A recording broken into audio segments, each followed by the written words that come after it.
Hi, John Paul Fischbach here. I'm the CEO and Chief Alchemist here at the Auspicious Arts Incubator. And because it's Tuesday, I have another hot tip for you. So this week, it's the 6th law of the Huna. There are 7 altogether, and this is number 6.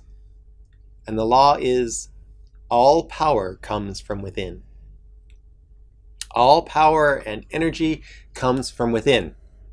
It's the life force that runs through all things, us included. It's the power to do anything that you decide to do and that you take action towards. Now, this 6th law of the Huna is something that we actually understand. When we create art, we know that the power to create the art comes from within.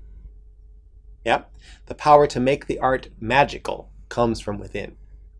We know that when we're in the groove, when we're working with love, when we're happy, the power from within magnifies and flows, and we experience being masterful creators.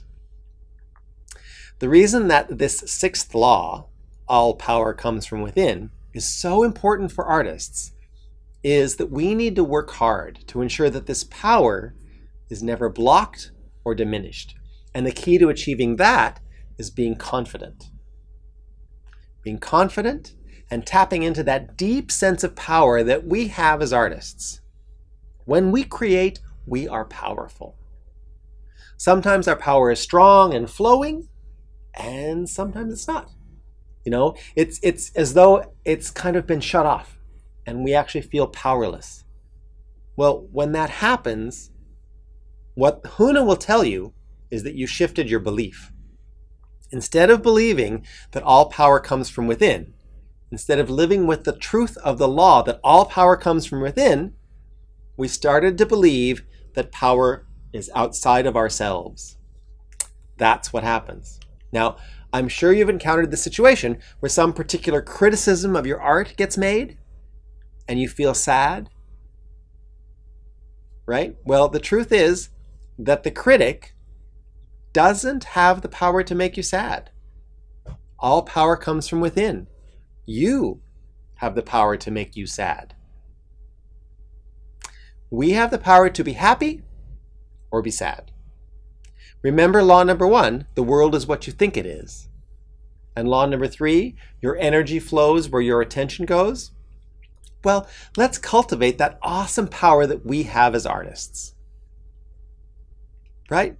Let's pull all these things together and form a very strong sense of our internal power and strength and confidence. Remember law number 4, now is the moment of power.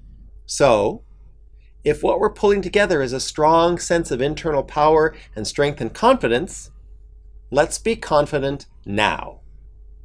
So, if you need help with this one, being confident now, finding that internal power, well, and you know, some of us do. We have an entire course that's called the Artist Mojo. That's a fabulous way to get all of that cleared out. Because sometimes you realize that it's you that's holding the art back.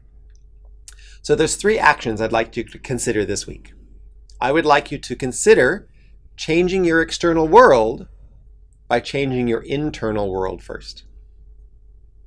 Change your external world by changing your internal world first. See what you can shift internally this week and see if it changes externally. The second thing is I'd like you to practice powerful and beneficial things like yoga, meditation, stillness, exercise, eating right, hanging out in nature, right? Taking great care of you. Practice powerful and beneficial things so that you have the power within you. And number 3, start small, but make physical, mental, and spiritual practices that benefit your body, your mind, and your spirit. Make that a priority and make them habitual. Look, even if that's a few minutes a day, it is still better than not practicing anything at all. So that's what I'd like you to consider as you embrace this 6th law, all power comes from within. So if this tip was really helpful, please share it around. And when you need real practical help for your arts practice, Check us out, www.auspiciousartsincubator.org.